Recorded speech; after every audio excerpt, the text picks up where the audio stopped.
అదే RTV app వార్తల్ని క్షణాల్లో చదివే అవకాశం ఉంటుంది. ఒక న్యూస్ పేపర్, ఒక టెలివిజన్ ఛానల్ మీ చేతుల్లో ఎప్పుడూ ఉంటాయి.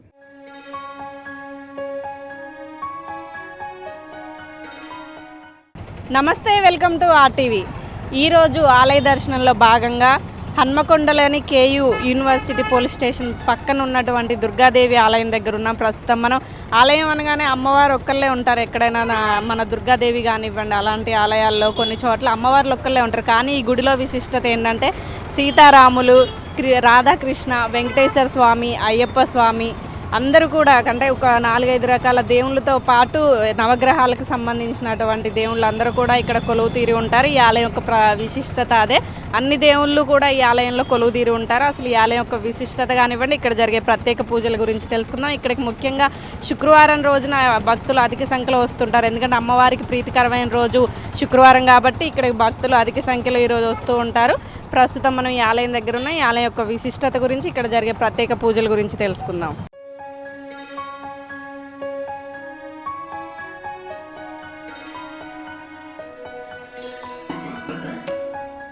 ముందుగా మనం ఆలయంలో అడుగు పెట్టగానే, ఆలయంలోకి అడుగు పెట్టిన వెంటనే ఎడమ పక్కన ఇక్కడ నవగ్రహాలకు సంబంధించినటువంటి విగ్రహాలను ఇక్కడ కొలువు తీరుంచడం జరిగింది. అలానే ఇంకా మనం ముందుకెళ్ళినట్టయితే పక్కనే ఇటు నవగ్రహాలను ఆనుకొని పక్కన సీతారాములు వారు ఎవరైతే ఉంటారో ముగ్గురు రాములు వారు, సీతమ్మ, లక్ష్మీదేవుడు, అలానే ఆంజనేయ స్వామిని ఇక్కడ కుటుంబ సమేతంగా ఇక్కడైతే కొలువు తీరి ఉంచారు. ఇక్కడ ఈ ఆలయం యొక్క విశిష్టత అని చెప్పుకోవచ్చు. ఎందుకంటే అమ్మవార్లు అనగానే ఎక్కడైనా సరే ఒక అమ్మవారిని కొలువు తీరి ఉంచుతారు. కానీ ఇక్కడ ఆలయంలో అన్నీ కూడా ప్రత్యేకం అన్నమాట. ఈ ఆలయంలో ఇక్కడ మనం చూసుకోవచ్చు రాధాకృష్ణుని కూడా ఇక్కడ కొలువు తీరి ఉంచడం జరిగింది.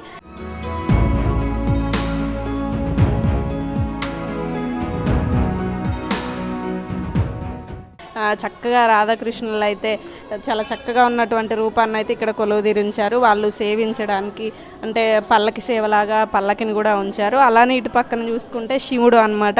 అన్ని ఆలయాలకు అంటే మనం ఒక్కొక్క దగ్గరికి వెళ్ళి ఒక్కొక్క దేవుణ్ణి దర్శించుకోకుండా ఈ ఆలయంకి వస్తే ఈ ఆలయంలో అన్ని దేవుళ్ళ యొక్క దర్శనం జరుగుతుంది. ఇక్కడ స్వామివారికి ఇక్కడ ఇప్పటికే పూజలు నిర్వహిస్తున్నారు. ఇక్కడ మనం చూసుకోవచ్చు స్వామివారికి అభిషేకం నిర్వహిస్తున్నారు. ఇక్కడ వచ్చిన వాళ్ళందరికీ కూడా స్వామివారికి అభిషేకం చేయడానికి నీళ్లు అక్కడ ఉంచి వాళ్ళే అంతటా వాళ్ళే అభిషేకం చేసుకునేలాగా ఏర్పాటు చేయడం జరిగింది. స్వామివారికి ఎదురుగా నందిని కూడా కొలువు తీరి ఉంచడం జరిగింది. అలా ఇంకొంచెం ముందుకెళ్తే ఒక్కొక్క దేవుడు ఉన్నారు. ఇక్కడ జరుగుతున్నటువంటి పూజల గురించి కానివ్వండి, ఇక్కడ జరిగే విశిష్టతల గురించి అయ్యగారిని అడిగి తెలుసుకునే ప్రయత్నం చేద్దాం. అలానే ఇంకొంచెం ఇప్పుడు ఏదైతే మనం సీతారాములు, రాధాకృష్ణుడు, శివుడు ఉన్నారో వాళ్ళకి ఎదురుగా ఇక్కడ ఉన్నటువంటి అయ్యప్ప స్వామి కానివ్వండి, వెంకటేశ్వర స్వామి, సాయిబాబా ముగ్గురు కూడా ఇక్కడ కొలువు తీరి ఉంచడం జరిగింది. ఇక్కడ మనం చూసుకోవచ్చు ముందుగా ఇక్కడ అయ్యప్ప స్వామిని పడి పూజ ఏదైతే పడి ఉంటుందో ఆ పడికి సంబంధించి 18 మెట్లని ఉంచి ఈ పడి తర్వాత అయ్యప్ప స్వామిని కొలువు తీరించడం అయితే జరిగింది.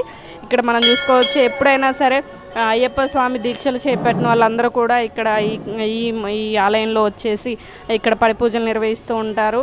అలానే ఇక్కడ ఉన్నటువంటి ఏ రోజులో ఏ కాలంలో ఏ పండుగలు అయితే జరుగుతాయో ఆ స్వామి వాళ్ళకి సంబంధించి కానీ దేవతలకు సంబంధించినటువంటి పూజలు అన్నీ కూడా నిర్వహిస్తుంటారు. ఇక్కడ మనం చూసుకోవచ్చు వెంకటేశ్వర స్వామిని ఇక్కడ కొలువు తీరి ఉంచడం జరిగింది.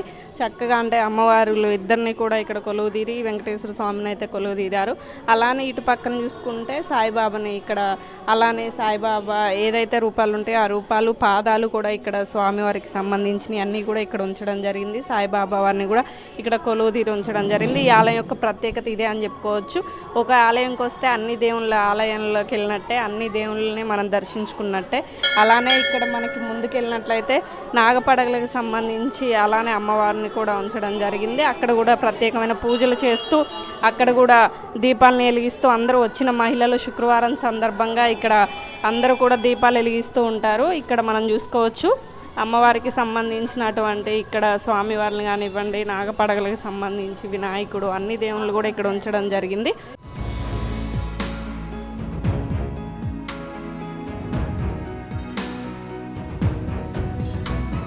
చాలా ఆలయాల్లో మనం శివుణ్ణి చూస్తుంటాం, పార్వతిని చూస్తుంటాం, కానీ అర్ధనారీశ్వర రూపంలో ఉన్నటువంటి శివుని దర్శించుకోవాలంటే ఎంతో భాగ్యం కలిగి ఉండాలి. అలాంటి భాగ్యం ఇక్కడ ఉన్నటువంటి భక్తులకు కల్పిస్తూ వీళ్ళు ఇక్కడ అర్ధనారీశ్వరుని నెలకొల్పడం అయితే జరిగింది.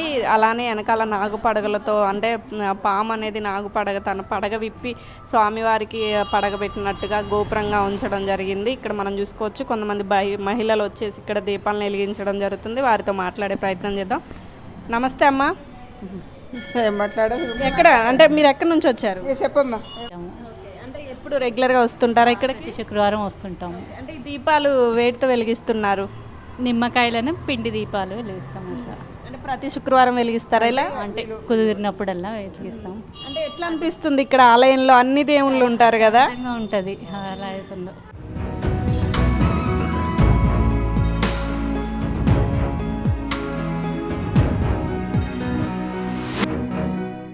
ఈ ఆలయంలోనే దుర్గమ్మవారు ఇక్కడికి వచ్చినటువంటి భక్తులు కానివ్వండి, ఏమి కోరికలు ఉన్నా కోరుకొని మొక్కుకునేటువంటి ప్రధాన ఆలయం దుర్గమ్మవారు ఇక్కడ ప్రస్తుతం మనం ఉంది. ఇక్కడ మనం చూసుకోవచ్చు ప్రతి ఒక్కళ్ళు కూడా ఏదైనా ఆలయంలో ఎక్కడైనా సరే బయట ఉండి మొక్కించుకుంటారు, కానీ ఇక్కడ గర్భగుడి లోపలికి వచ్చి కూడా అమ్మవారికి అయితే ప్రతి ఒక్కళ్ళు ప్రత్యేక పూజలు చేసుకోవడానికి ఆస్కారం ఉంది. ఇక్కడ అమ్మవారికి పసుపు కుంకుమలు పువ్వులతో పాటు అమ్మవారిని చాలా చక్కగా అలంకరించి ఉంచారు. ఎవరికైతే మొక్కులు ఉంటాయో వాళ్ళు వచ్చి ఇక్కడ మొక్కులు చెల్లించుకుంటూ అమ్మవారిని కోరికలు కోరుకుంటూ ఉంటారు.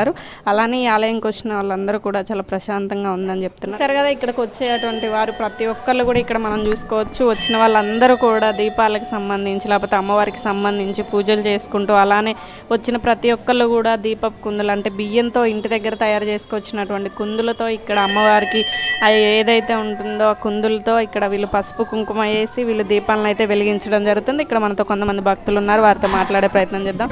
నమస్తే అమ్మా. నమస్తే. ఇప్పుడు ఏం చేస్తున్నారు? ఎన్ని దీపాలు వెలిగిస్తున్నారు మీరు? 5 రాహుకాల దీపాలు ప్రతి శుక్రవారం వెళ్తాం. అంటే ఏమన్నా మొక్కుంటే అలా వెలిగిస్తారా? మొక్కుతోటి. అంటే ఇది ఎన్నో వారం మీరు వెలిగించడం? 2వ వారం, సెకండ్ ఇది. అమ్మ, ఇక్కడ అన్ని ఆలయాలకు సంబంధించి దేవుళ్ళు ఉన్నాయి. మనం ఎక్కడికన్నా వెళ్తే ఒక దేవుణ్ణే చూస్తాం, కానీ ఇక్కడ అన్ని ఆలయాలు ఉన్నాయి. ఎలా అనిపిస్తుంది ఆలయంలో? ఇక్కడ బాగా అనిపిస్తుంది. ఇక్కడికి రాగానే ప్రశాంతంగా ఎక్కువ ఉంటుంది. హాయ్ అండి. హాయ్. అంటే ఎట్లా అనిపిస్తుంది ఇక్కడ మీకు? అంటే అన్ని ఆలయాల్లో ఒక ఎత్తు అయితే ఇక్కడ ఈ ఆలయం ఒక ప్రత్యేకత, అన్ని దేవుళ్ళు ఉండడం. అలానే ఇక్కడ మీరు దీపాలు వెలిగిస్తున్నట్టున్నారు. ఏంటి, దేంట్లో వెలిగించారు ఇవి? రాహుకాల దీపాలు నిమ్మకాయలతో వేస్తాం. అంటే నిమ్మకాయని సగం చేసి దాంట్లో వెలిగిస్తారా? రసం అంతా విండేసి ఇస్తాం. ఇట్లా ఇన్ని వారాలు పసుపు కుంకుమ కూడా వేసి చక్కగా అంతా అలంకరించినట్టున్నారు. అవునవును. కొన్ని బియ్యం పోసి కొంచెం కట్నం లెక్క పెట్టేసి పువ్వులు ప్రసాదం లెక్క పెట్టేసి అమ్మవారికి చూపించి పక్కకి పెడతాం.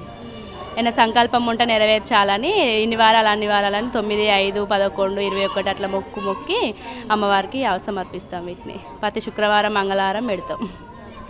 చూస్తున్నారు కదా, ఎవరైతే మొక్కులు అంటే తమ కోరికలు తీరాలని చెప్పేసి అమ్మవారికి కొన్ని శుక్రవారాలు 5 వారాలు, 7 వారాలు, 10 వారాలు, లేకపోతే 3 వారాలు అట్లా ఎవరైతే వాళ్ళకి మొక్కులు ఉంటాయో వాళ్ళు అలా అనుకొని చేయడం జరుగుతుంది. ఇక్కడ మనతో ఇంకొంతమంది భక్తులు ఉన్నారు, వారితో మాట్లాడే ప్రయత్నం చేద్దాం. నమస్తే అండి. నమస్తే అండి. అంటే మీరు కూడా అవే ఒత్తులు వెలిగిస్తున్నారా? 5 ఒత్తులా? అవునండి. అంటే ఈ దీపాలకి ఏం పేరు పెడతారు? అంటే సేమ్ వాళ్ళు చేసేదేనా? అంతే అండి, రాహుకాల సమయంలో చేసే దీపాలు. ఎట్లా అనిపిస్తుందండి ఇక్కడ ఆలయంలో? అనిపిస్తుందండి. ఇక్కడ మొదటిసారి వచ్చినప్పటి నుండి ఇప్పటి వరకు ఇప్పుడు నేను 10 వారాలు అవుతుంది కాబట్టి మంచిగా అనిపిస్తుంది. మనశ్శాంతి కలుగుతుంది, ఆరోగ్యాలు మంచిగా ఉంటాయి. రాహుకాలంలో చేసే పూజ వల్ల కుటుంబంలో సుఖ సంతోషాలు ఉండాలని మేము దేవుడికి మొక్కుకొని ఈ దీపాలు వెలిగిస్తున్నాం. చూస్తున్నారు కదా, కుటుంబంలో కలిగేటువంటి అశాంతి కానివ్వండి, చికాకులన్నీ తొలగిపోవడానికి ఈ అమ్మవారి ఆలయంలో అందరూ కూడా రాహువులకి సంబంధించినటువంటి దీపాలను వెలిగిస్తూ ఉంటారు.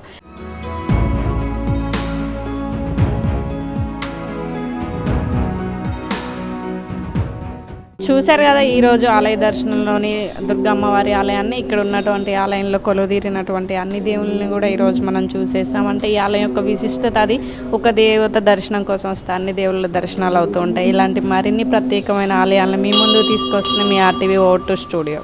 మరిన్ని వీడియోస్ కోసం ఛానల్ ని సబ్స్క్రైబ్ చేయండి. లేటెస్ట్ అప్డేట్స్ కోసం వాట్సాప్ ఛానల్ ని ఫాలో చేయండి. అండ్ లింక్ డిస్క్రిప్షన్ లో ఉంది.